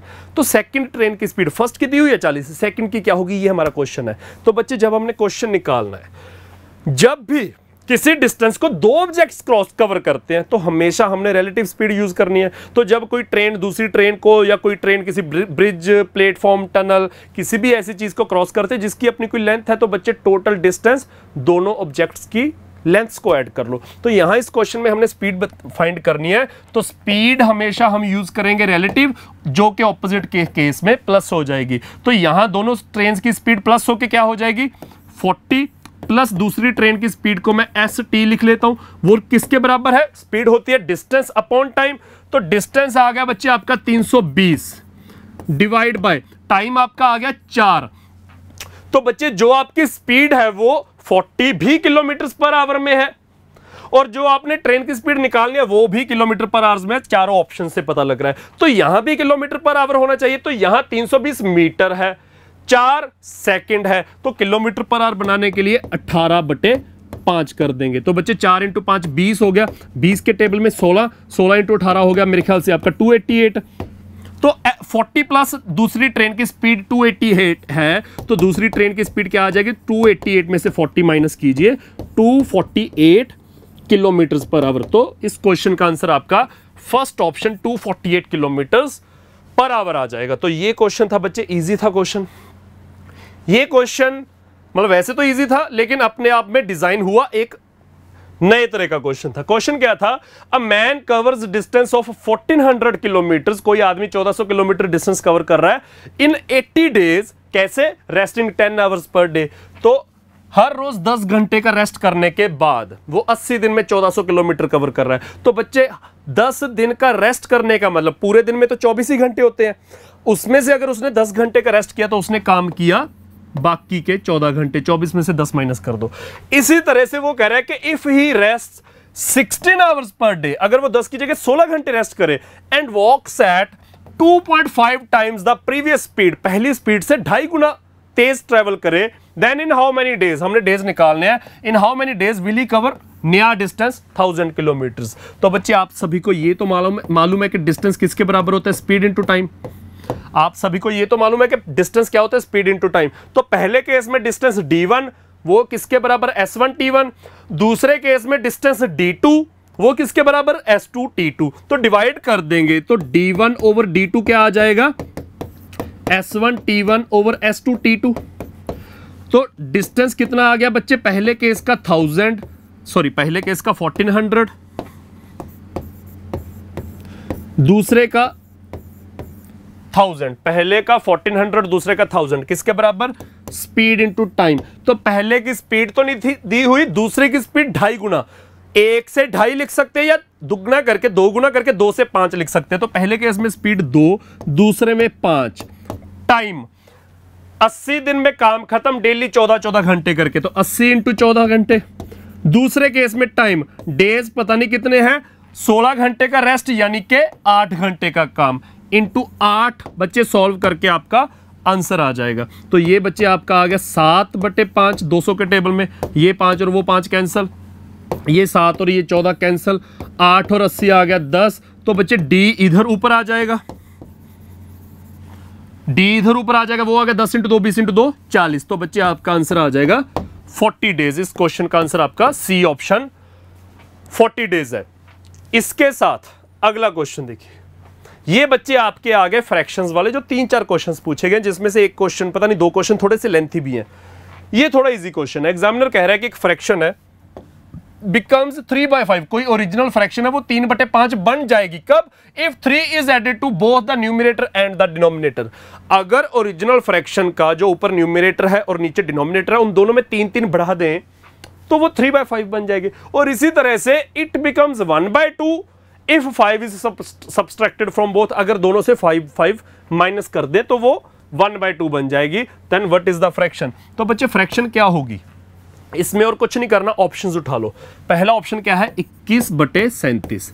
अगर दोनों में 3 बढ़ा दें तो 21 का क्या हो जाएगा बच्चे, 24, 37 का क्या हो जाएगा 40। तो ये हो गया 3/5 और वो 3/5 ही कह रहा है, तो पहली कंडीशन सेटिस्फाई होगी। फिर कह रहा है कि अगर दोनों में से 5 कम कर दें, 21 में से 5 गए 16, 37 में से 5 गए 32, तो 16 और 32 क्या हो गया 1/2, और उसने 1/2 ही कहा था। अगर 5 माइनस कर दे तो बच्चे फर्स्ट ही ऑप्शन आपका सेटिस्फाई कर गया, तो बाकी 3 ऑप्शंस आपको चेक करने की जरूरत ही नहीं है। तो ये बच्चे बहुत आसान क्वेश्चन था। न्यूमरेटर और डिनोमिनेटर में 3 बढ़ा दे, न्यूमरेटर और डिनोमिनेटर में 5 कम कर दे, तो फ्रैक्शंस जो बननी चाहिए थी, जो क्वेश्चन में दिया हुआ है बिल्कुल वही बन रहे हैं, तो फर्स्ट ही ऑप्शन आपका ठीक है। इस क्वेश्चन का आंसर आपका आ गया था फर्स्ट ऑप्शन 21/37। अगला क्वेश्चन फ्रैक्शन का थोड़ा सा लेंथी है, थोड़े से ज्यादा ही लेंथी है। There are 3 fractions when the largest fraction is divided by the smallest fraction. वो कह रहे हैं 3 फ्रैक्शंस हैं और लार्जेस्ट स्मॉलेस्ट की बात करें तो हम मान लेते हैं 3 फ्रैक्शंस हैं, ए सबसे छोटी, बी उससे बड़ी, सी सबसे बड़ी। तो बच्चे जिस ऑर्डर में मैंने 3 फ्रैक्शंस, मैंने फ्रैक्शंस की कैलकुलेशन को थोड़ा आसान रखने के लिए इनको a/b, p/q, x/y नहीं लिखा, मैंने a, b और c लिख लिया। a अपने आप में फ्रैक्शन है, b अपने आप में फ्रैक्शन है, c अपने आप में फ्रैक्शन है, छोटी बड़ी सबसे बड़ी, क्योंकि क्वेश्चन में स्मॉलेस्ट फ्रैक्शन लार्जेस्ट फ्रैक्शन की बात हो रही है ना। तो बच्चे मैं यहाँ पे लिख भी देता हूँ, ये हमने स्मॉलेस्ट फ्रैक्शन मान ली, ये हमने मिडल वाली फ्रैक्शन मान ली, ये हमने लार्जेस्ट फ्रैक्शन मान ली। तो एग्जामिनर कह रहे हैं जब largest fraction is divided by the smallest fraction, जब c is divided bye a, the result 3/5। तो जब c को a से डिवाइड किया तो वो कह रहे हैं कि रिजल्ट क्या आया 3/5, और वो 3/5 क्या है, 3/5 is greater then the middle fraction by 1/3।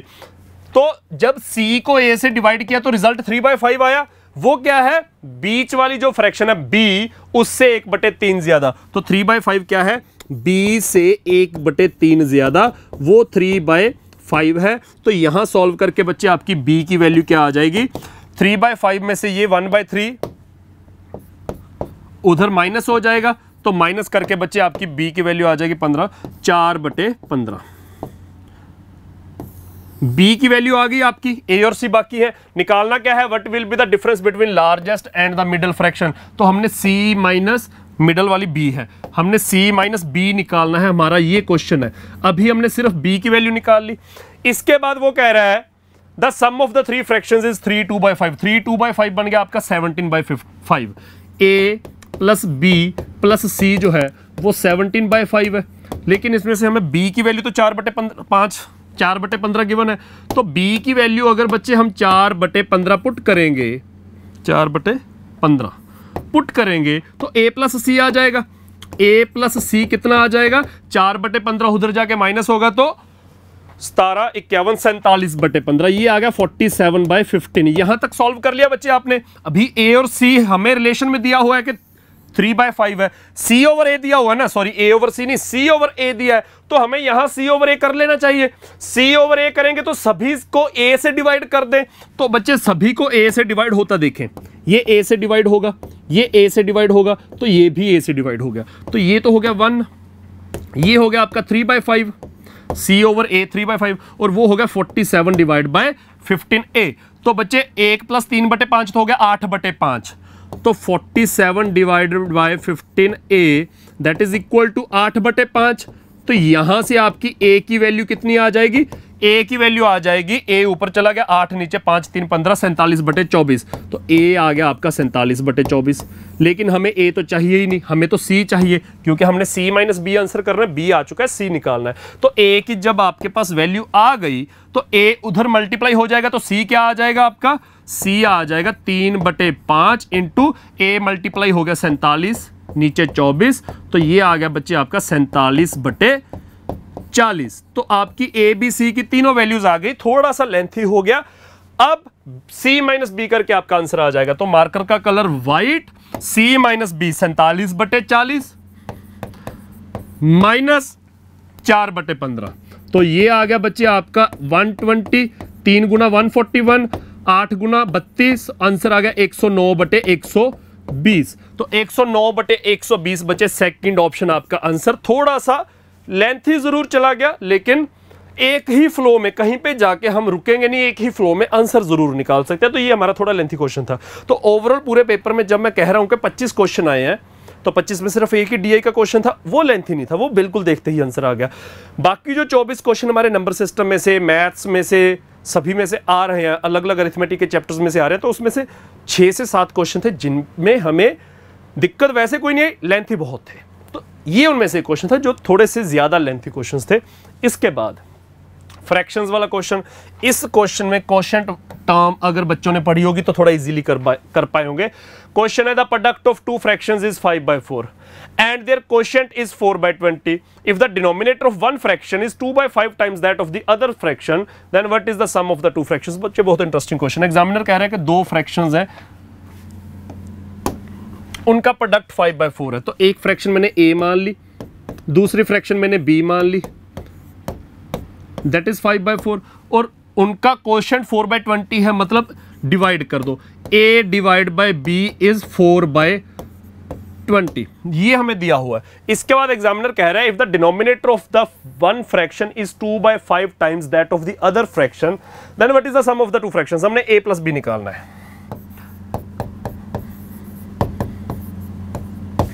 तो बच्चे इस क्वेश्चन में आप देखिए, अगर आप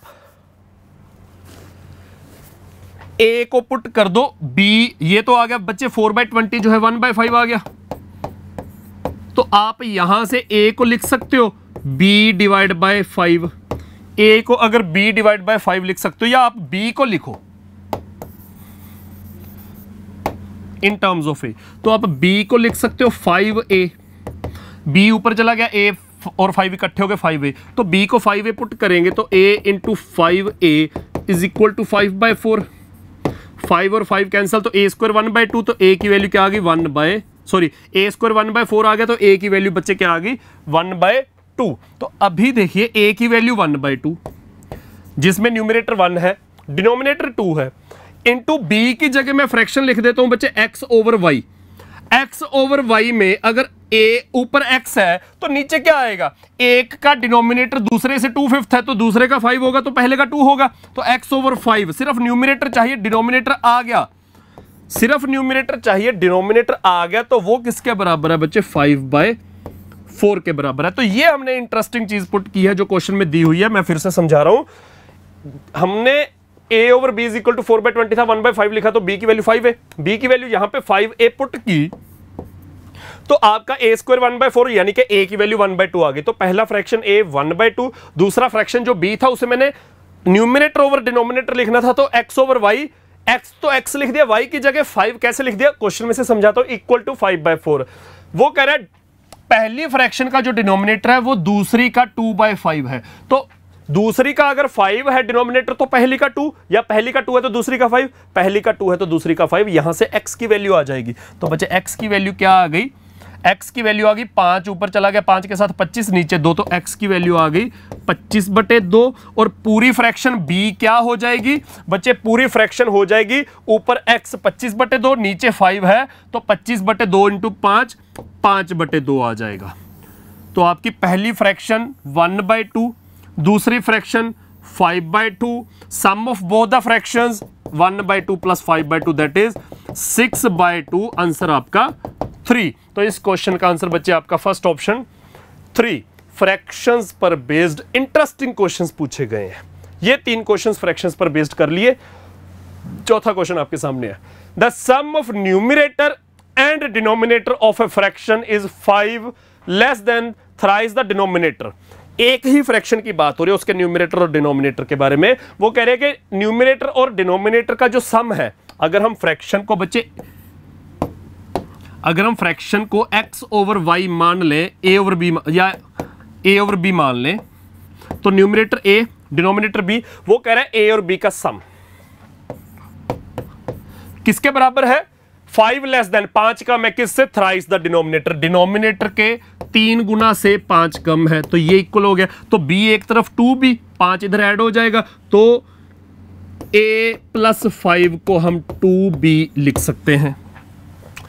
If the numerator and denominator are decreased by 2, अगर वो दोनों को 2 बढ़ा कम कर दें, then the numerator becomes half the denominator। अगर बच्चे हम दोनों को 2 कम कर दें तो नया न्यूमरेटर जो है डिनोमिनेटर से हाफ हो जाएगा। न्यूमरेटर जो है डिनोमिनेटर से हाफ का मतलब फ्रैक्शन ही 1/2 हो जाएगी। तो अगर a में से 2 माइनस कर दें और नीचे b में से 2 माइनस कर दें तो वो क्या है, न्यूमरेटर डिनोमिनेटर का हाफ, यानी कि फ्रैक्शन 1/2 हो जाएगी। लेकिन हम a की जगह तो 2b-5 पुट कर सकते हैं, a की जगह 2b-5 पुट करेंगे तो ऊपर तो a-2 रह गया, नीचे सॉरी a की जगह b पुट करना है, a की जगह b पुट करना है तो 2b-5-2, नीचे सिर्फ b-2 that is equal to 1/2। तो इसे सॉल्व करके बच्चे आ जाएगा आपका 2b-7 है तो 4b-14 किसके बराबर, b-2। तो ये आ गया 3b इज इक्वल टू 12। तो b की वैल्यू बच्चे आपकी 4 आ गई। b की वैल्यू अगर 4 आ गई, b की वैल्यू अगर 4 आ गई तो 4 × 2 8 - 5, a की वैल्यू 3 आ जाएगी। एग्जामिनर कह रहा है determine the fraction, a numerator 3, b denominator 4, तो 3/4 बचे, डी ऑप्शन आपका इस क्वेश्चन का आंसर आ जाएगा। तो ये काफी आसान क्वेश्चन था, बहुत एक ही फ्लो में हो रहा है, 30 सेकंड के करीब टाइम लगेगा। अगला क्वेश्चन बच्चे, ये क्वेश्चन बिल्कुल चेस खेलने वाले बच्चे बता सकते हैं। वो कह रहे हैं below is given a figure, जो एग्जामिनर इतना कुछ डिफाइन कर रहा है वो सीधा जिन बच्चों ने थोड़ी बहुत चेस खेली है और चेस में घोड़े की चाल मालूम है कि 2.5 चाल कैसे चलता है घोड़ा, तो वो सारी चीज यहां एक्सप्लेन की हुई है। मैं फिर भी जिन बच्चों ने चेस कभी नहीं खेली उनको समझा देता हूं।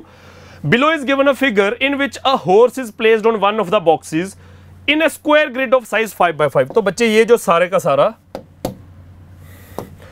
आपको चेस का एक टेबल दिखाया गया, वो 8/8 नहीं है, 5/5 है, 5 रोज और 5 कॉलम्स है।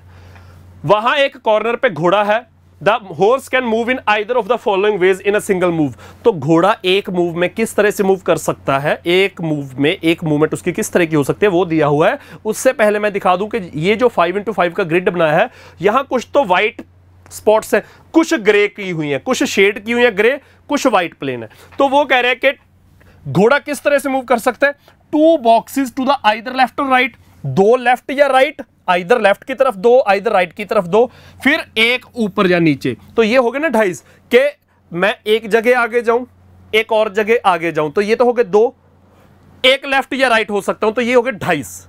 तो बेसिकली 2.5 की मूवमेंट होती है। तो या तो आगे से लेफ्ट हो जाओ, 2 आगे 1 लेफ्ट, या 2 आगे 1 राइट, या पीछे 2 पीछे 1 लेफ्ट 2 पीछे 1 राइट, या पहले लेफ्ट चले जाओ 2 1 राइट 1 लेफ्ट, इधर राइट चले जाओ 1 आगे 1 पीछे, इस तरह के कुछ 2.5 मूवमेंट। वही 2 बॉक्सेस टू द अप और डाउन एंड 1 लेफ्ट और राइट। और तीसरा इंपॉर्टेंट दिया हुआ है, the horse can not step on a grey box. बच्चे मैंने कहा ना कि कुछ व्हाइट प्लेसेस है, कुछ ग्रे स्पॉट्स है, तो ग्रे पे वो पैर नहीं रख सकता।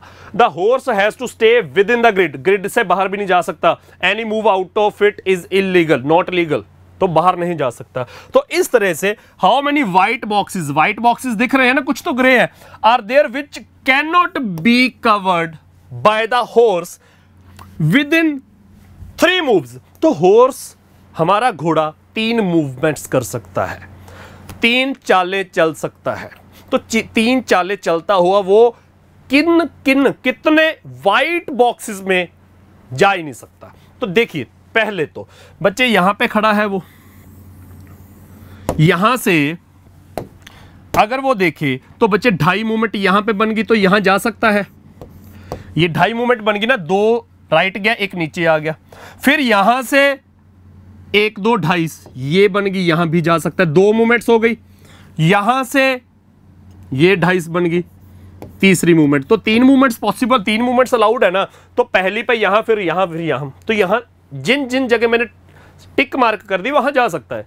लेकिन एक और चीज देखें, तो जब यहां से पहली मूवमेंट में वो वहां गया, तो वहां से यहां जाने की जगह 2.5 यहां भी तो बनते हैं ना, तो यहां भी जा सकता है। यहां ये पहली, ये दूसरी, तो तीसरी ऑलरेडी हमने मार्क की हुई है, तो यहां जाएगा। तो इतनी हो गई। फिर सिर्फ यहां नहीं जाएगा, इसके साथ और कहां पे जाएगा, 1 यहां नहीं जा सकता, 1 2 1 2 3 और कहां नहीं, ओके, यहां पहली मूवमेंट, यहां दूसरी मूवमेंट, 2.5 जैसे यहां नीचे बन रहा है, 2.5 यहां पे भी तो बन रहे हैं, तो यहां भी जा सकता है।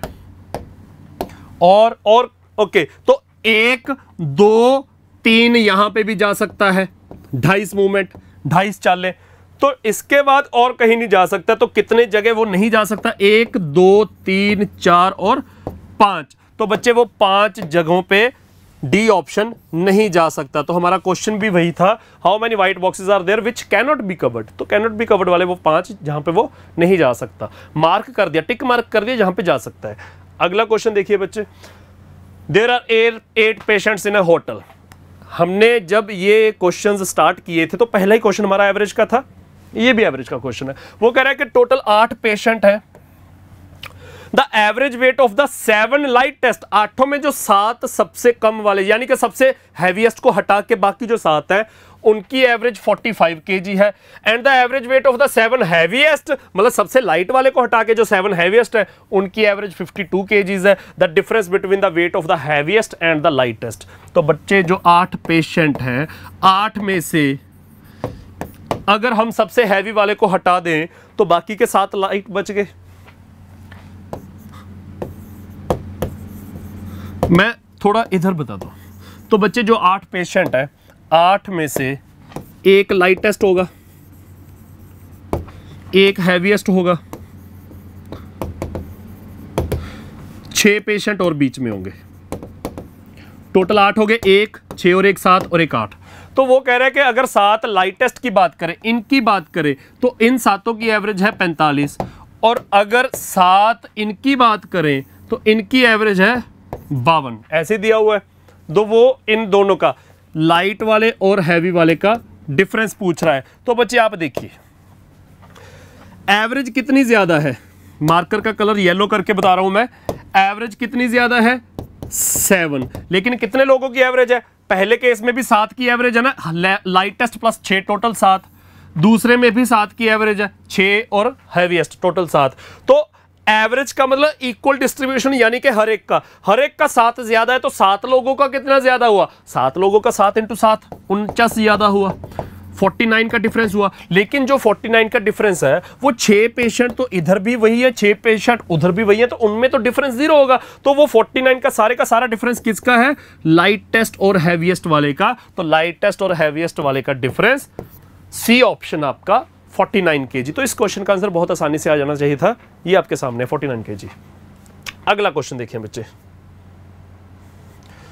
अगला क्वेश्चन है total 25 students appear for an examination. थोड़ा सा अच्छा क्वेश्चन है और उतना ही थोड़ा सा 4 स्टेप्स करके आंसर आएगा। वो कह रहे हैं कि 25 स्टूडेंट्स किसी एग्जाम में अपीयर हुए, जिनमें से 2 का नाम है राहुल और मोहन, आर अमंग दीज 25। वो कह रहे हैं कि राहुल के 98 आए। टोटल 25 स्टूडेंट्स हैं जिनमें 2 का नाम राहुल और मोहन दिया हुआ है, राहुल के 98 आए, तो आगे दिया हुआ है the average score of the 24, total 25 थे, 24 students other than Mohan is 48। Mohan के बिना बाकी जो 24 बच्चे बच गए उनकी एवरेज 48 है। The average score of all the 25 students is 2 मोर। 25 के 25 की एवरेज क्या है? 2 ज्यादा। किससे? Average score of 24 students other than Rahul. पहला केस अदर देन मोहन है, 24 बच्चों की एवरेज 48। दूसरा केस अदर देन राहुल है, 24 बच्चों की एवरेज क्या है? 25 से 2 कम। 25 की 2 ज्यादा है तो 24 वालों की 2 कम। तो मोहन का स्कोर बताइए। राहुल का स्कोर 98 दिया हुआ है, मोहन का स्कोर बताइए। तो बच्चे टोटल जो 25 स्टूडेंट्स हैं, मैं उनके टोटल मार्क्स को एस लिख रहा हूं। टोटल मार्क्स एस यानी के सम, एस यानी के सम।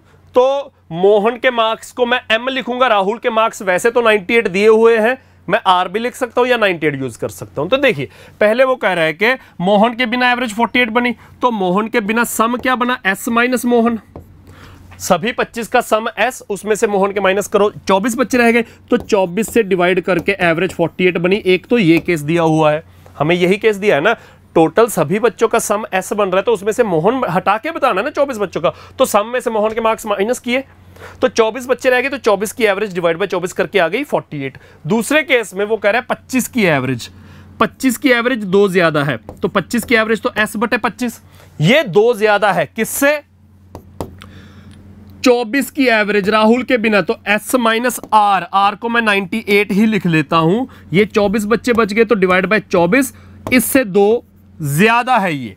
इसको सॉल्व करेंगे तो s माइनस 98, जो नीचे 24 और उधर अलग से 2 ऐड है, तो वो 2 एलसीएम लेके प्लस 48 बन जाएगा, 48 बन जाएगा और 24 सारे के नीचे आ जाएगा, तो ये बन गया s माइनस 50। s माइनस 98 था, 48 ऐड हुआ तो s minus 50। 24s is equal to s minus 50 है तो 25s माइनस 1250। यहां तक क्लियर है? 25s में से 24s निकला, s बचा, 1250 इधर ऐड हो जाएगा, तो s की वैल्यू आ गई बच्चे 1250। s की वैल्यू 1250 यहां पुट करोगे तो m की वैल्यू आ जाएगी। वैसे तो एवरेज निकाल के भी इस क्वेश्चन को कर सकते हो, otherwise 1250 minus m is equal to 24 उधर चला जाएगा, 24 गुना 48, 24 गुना 48 आपका हो गया 1152 सॉरी 1152।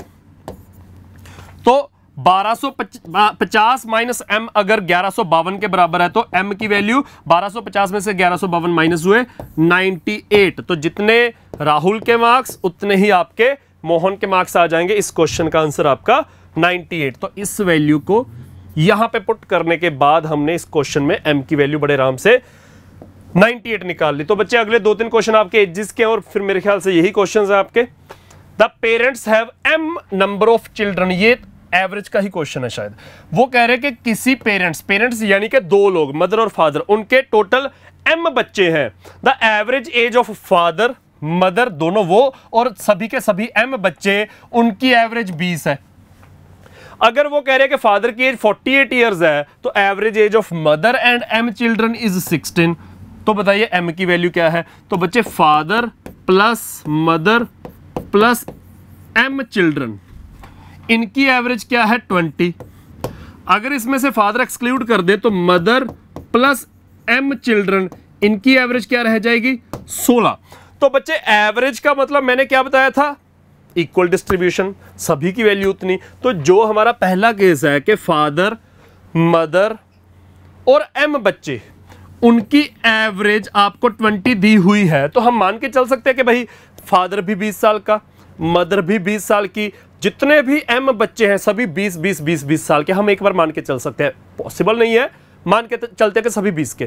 तो सभी 20 के, तो फादर अगर इसमें से माइनस करे तो इनकी एवरेज भी तो 20 ही रहनी चाहिए थी, लेकिन इनकी एवरेज क्या हो गई 16 रहेगी। जब फादर की एज हमें 48 दी हुई है तो फादर वैसे तो हमने सोचा था कि 20 का ही होगा, लेकिन वो 20 नहीं लेके गया 48, यानी कि 28 ज्यादा ले गया। 28 ज्यादा ले गया तो इनका हर एक का 4-4 का नुकसान हुआ। तो वैसे तो 28 का नुकसान होना चाहिए था, लेकिन सभी का 4-4 का नुकसान हुआ, यानी कि 7 लोग होंगे। तो ये क्या है 7 लोग, जिनमें से एक तो मदर है। तो m बच्चे कितने होंगे कि टोटल 7 बन जाएंगे, तो m की वैल्यू बच्चे आपकी आ जाएगी 6 बच्चे। तो इस क्वेश्चन का आंसर आपका बी ऑप्शन 6 बच्चे। ये आपका एवरेज का क्वेश्चन था। एवरेज के 3 क्वेश्चन है पूरे पेपर में। एजिस का क्वेश्चन थोड़ा इजी है। वो कह रहे हैं A is twice as old as B. A का बी के साथ रिलेशन दिया है कि ए बी से डबल है, और सी जो है वो ए से ट्रिपल है। A C is thrice as old as A. तो ए बी और सी, ए बी से डबल है तो बी को 1 पुट करेंगे तो ए को 2 पुट कर सकते हैं, और सी जो है ए से ट्रिपल है। ए 2 है तो सी ट्रिपल हो गया 6। तो ये ए बी सी की रेशियो आ गई। ए की age is 2 years less than the average age of all 3। बच्चे क्वेश्चन एजेस का है, लेकिन एवरेज का भी मान सकते हैं। तीनों की एवरेज रेशियो बच्चे लिखी हुई है, तो रेशियो में एवरेज 6 और 1 7 और 2 9, 9/3, तो एवरेज आ गई 3 यूनिट। तीनों की एवरेज एज आ गई 3 यूनिट। एग्जामिनर कह रहा है ए की एज कितनी है, जो रेशियो में 2 है, वो तीनों की एवरेज से 2 साल कम है। तो बच्चे रेशियो में कितनी कम है 1 यूनिट, और 1 यूनिट की वैल्यू 2 साल दी हुई है। तो सी की प्रेजेंट एज 6 यूनिट। अगर 1 की वैल्यू 2 साल तो 6 की वैल्यू 12 साल। बच्चे आपका डी ऑप्शन आंसर आ जाएगा। तो ये भी आपका क्वेश्चन एजेस में मान लो, वैसे एवरेज का क्वेश्चन है तो एवरेज का चौथा क्वेश्चन है। 25 में से एवरेज के 4 क्वेश्चंस हैं, 4 ही क्वेश्चन आपके फ्रैक्शंस के हैं। तो बच्चे आगे देखिए। 12 years ago, 12 साल पहले, the age of father was 3 times। 12 साल पहले क्या था, फादर की एज 3 गुना थी। किससे, the age of his daughter. और आफ्टर 12 years, 12 साल बाद क्या होगा, father's age will be twice than his daughter's age. तो आज की रेशियो बताइए। तो बच्चे हमें 2 लोगों की रेशियो दी हुई है, फादर और डॉटर। फादर और डॉटर का पहले तो दिया हुआ है हमें 12 साल बाद का डाटा। ओके 12 साल अगो लिखा है तो 12 साल पहले का डाटा, तो उसके लिए मैंने माइनस लगा दिया। 12 साल पहले क्या है, फादर की एज डॉटर से 3 गुना है तो 3:1, और 12 साल बाद फादर की एज डॉटर से ट्वाइस हो जाएगी तो 2:1।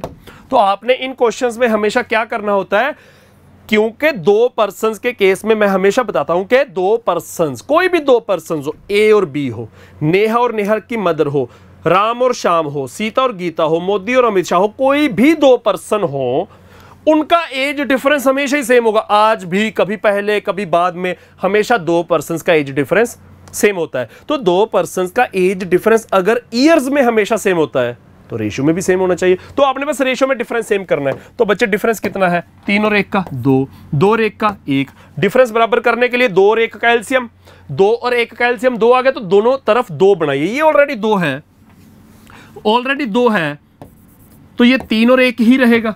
इसे 2 बनाने के लिए 2 गुना करेंगे तो ये हो गया 4 और 2। तो बच्चे आपकी नई रेशियोज आ गई 3 और 1 और 4 2। फिर आप देखोगे कि दोनों तरफ कितना इंक्रीज है, 3 से 4 1 यूनिट का इंक्रीज, 1 से 2 1 यूनिट का इंक्रीज, तो दोनों तरफ 1 यूनिट का इंक्रीज है। ईयर्स में किसके बराबर है, 12 साल पहले थे, 12 आगे जाना है तो 24 साल, तो 1 यूनिट की वैल्यू बच्चे आपकी आ गई 24 साल। 1 यूनिट 24 साल। तो आपने प्रेजेंट एजेस की रेशियो निकालनी है ना, तो प्रेजेंट एजेस की रेशियो निकालने के लिए आप 12 साल पहले की एजेस निकाल लो, उसमें 12 जोड़ के प्रेजेंट पे आ जाएंगे। तो 1 की वैल्यू 24, तो 1 की वैल्यू 24, 3 की वैल्यू 36, 12 जोड़ के 36 और 12 48, 12 जोड़ के 36, तो 48 और 36 हो गया बच्चे आपका 4:3। तो 4:3 बच्चे आपका सी ऑप्शन आंसर आ गया इस क्वेश्चन का। तो इस क्वेश्चन का आंसर बच्चे आपका 4:3। ये ठीक किया मैं, 1 यूनिट 24, ओके 24 या 72, गलत कर दिया, यहां फिगर्स गलत ले ली बच्चे मैंने, मल्टीप्लाई 12 के हिसाब से कर दिया। 1 की वैल्यू अगर आपकी 24 है तो 3 की वैल्यू 72 और इधर 1 की वैल्यू 24, तो 12 साल बाद, ये तो 12 साल पहले की एजेस आ गई ना, प्रेजेंट एजेस क्या होंगी, 12 जोड़िए उधर 12 जोड़िए, तो 12 के टेबल में 7:3, तो मैंने 12 के हिसाब से निकाल दिया था, 24 के हिसाब से निकलना था आंसर 7:3 बच्चे आपका डी ऑप्शन आंसर आएगा इस क्वेश्चन का। 1 यूनिट जो 24 आया था मैंने 1 यूनिट 12 पुट करके आंसर निकाल दिया था, 1 यूनिट 24 पुट करेंगे तो 7:3 इट विल बी। और इंटरेस्टिंग चीज ये है कि गलती से 12 ले लिया, वो आंसर पड़ा था। इंटरेस्टिंगली जो हमारा गलत आंसर 24 की जगह 12 पुट किया तो वो आंसर पड़ा था, तो इसलिए थोड़ा ज्यादा कॉन्शियस रहना भी जरूरी है।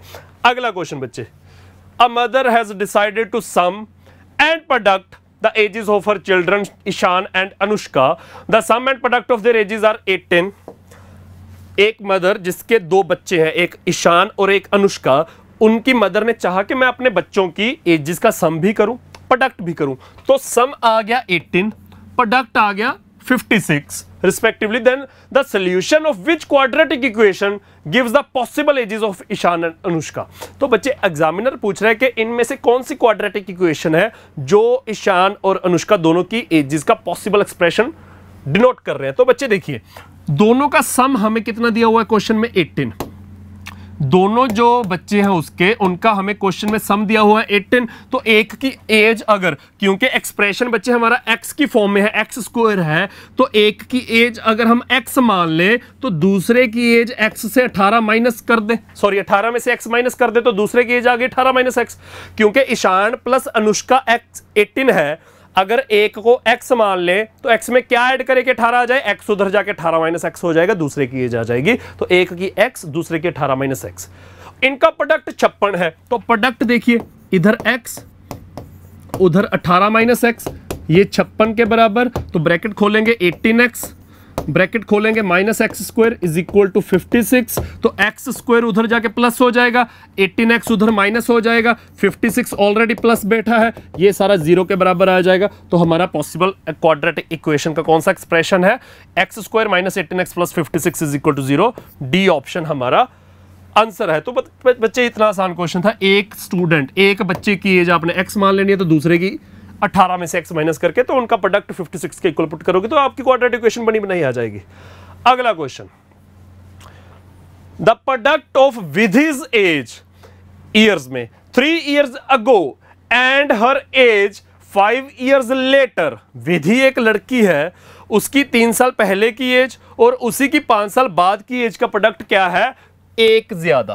किससे, ट्वाइस हर प्रेजेंट एज, उसकी प्रेजेंट एज का जो डबल होगा उससे एक ज्यादा, तो उसकी प्रेजेंट एज निकालनी है। तो बच्चे हम उसकी प्रेजेंट एज को a मान लें, तो उसकी 3 साल बाद, 3 साल पहले की एज a-3, तो बच्चे उसकी 3 साल पहले की एज क्या हो जाएगी, a-3, और उसकी 5 साल बाद की एज a+5। इसी का प्रोडक्ट दिया हुआ है ना, product of her age 3 years ago and her age 5 years later. तो 3 साल पहले a-3, 5 साल बाद a+5, ये किसके बराबर है, प्रेजेंट एज का ट्वाइस, उससे एक ज्यादा। तो प्रेजेंट एज का ट्वाइस 2a, उससे एक ज्यादा, इसके बराबर। इधर एक्सप्रेशन खोलेंगे तो बच्चे a स्क्वायर माइनस किसके बराबर पूछा, प्रेजेंट एज पूछे, a square minus 3a plus 5a यानी कि plus 2a minus 15 is equal to 2a plus 1। तो बच्चे 2a इधर भी है, 2a उधर भी है, तो दोनों तरफ 2a कैंसिल हो गया। ये जो 15 माइनस में उधर जाके प्लस हो जाएगा, तो सिर्फ a स्क्वायर 16 के बराबर। तो a की वैल्यू माइनस में नहीं लोगे, सिर्फ प्लस में लोगे 4, a की वैल्यू 4, तो उसकी प्रेजेंट एज a ही मानी थी हमने, तो दैट विल बी 4 years। तो ये हमारा एजिस का क्वेश्चन था। हमारा सेशन खत्म हो गया बच्चे। ये हमारा जो अभी हरियाणा का सिविल्स का HCS का एग्जाम हुआ, उसका हमने CSET वाला पोर्शन, उसमें आपने इंग्लिश भी देखा, आपने रीजनिंग भी देखा, इससे पहले आप GS भी देख चुके हो। तो ये हमारा मैथ्स का पार्ट था, जिसमें आपने मैथ्स के साथ DI के क्वेश्चंस देखे। DI का सिर्फ एक ही क्वेश्चन था। टोटल 25 में से 24 क्वेश्चन आपके क्वांट्स के थे, जिनमें 6-7 क्वेश्चंस का लेवल ये था कि फ्लो नहीं टूट रहा था, सॉल्व करते जा रहे थे, लेकिन टाइम 1 मिनट के करीब लगा, 1 से 1.5 मिनट भी लगा कुछ क्वेश्चंस में। 4 क्वेश्चन हमारे फ्रैक्शंस के थे, जिसमें से 2 थोड़े से लेंथी थे, एक तो काफी लेंथी था, 2 क्वेश्चन लेंथी थे। एजिस के क्वेश्चन आपके 2 आए बिल्कुल आखिर में, दोनों आसान आए। एक में क्वाड्रेटिक इक्वेशन बननी थी, एक बिल्कुल अभी विधि की प्रेजेंट एज वाला निकाला। 4 ही क्वेश्चन आपके एवरेज में थे, और एवरेज वाले 2 क्वेश्चन आपके थोड़े से ध्यान से करने वाले थे, जिसमें से एक लेंथी था, एक वैसे ध्यान से करने वाला था। 2 चलो थोड़े आसान थे, हैवीएस्ट वाला, लाइटेस्ट वाला, वो जो क्वेश्चन था वो थोड़ा आसान था। तो इस तरह के जो आपके क्वेश्चंस आए, इंटरेस्टिंगली DI बहुत आसान आई, और DI सिर्फ एक ही क्वेश्चन आया। आजकल का जो आपका ट्रेंड है कि जो 2018-19 के बाद हम नोट कर रहे हैं, उसमें आपके स्टेट सिविल्स के एग्जाम है, हरियाणा का है, PCS है, पंजाब का HPS है, चाहे यूपीएससी है, उसमें डीआई की वेटेज बढ़ रही है, डीआई की वेटेज भी बढ़ रही है और लेवल भी बढ़ रहा है। तो इंटरेस्टिंगली हरियाणा सिविल्स में आपका डीए के सिर्फ एक ही क्वेश्चन है और वो बहुत आसान, जो पेन भी उठाने की जरूरत नहीं पड़ी। तो अगले समय में हमारा जिस भी तरह का, अगले समय का मतलब अगले साल में जो भी हमारा लेवल रहेगा वो कम से कम जो मेंटेन लेवल है उससे नीचे नहीं जाएगा, ऑब्वियसली उससे ऊपर रहेगा। रीजनिंग की वेटेज इस बार बहुत ज्यादा रही, इंग्लिश की वेटेज और मैथ्स की वेटेज 25-25 के राउंड थी। तो अगले सेशन में मिलते हैं बच्चे, थैंक यू।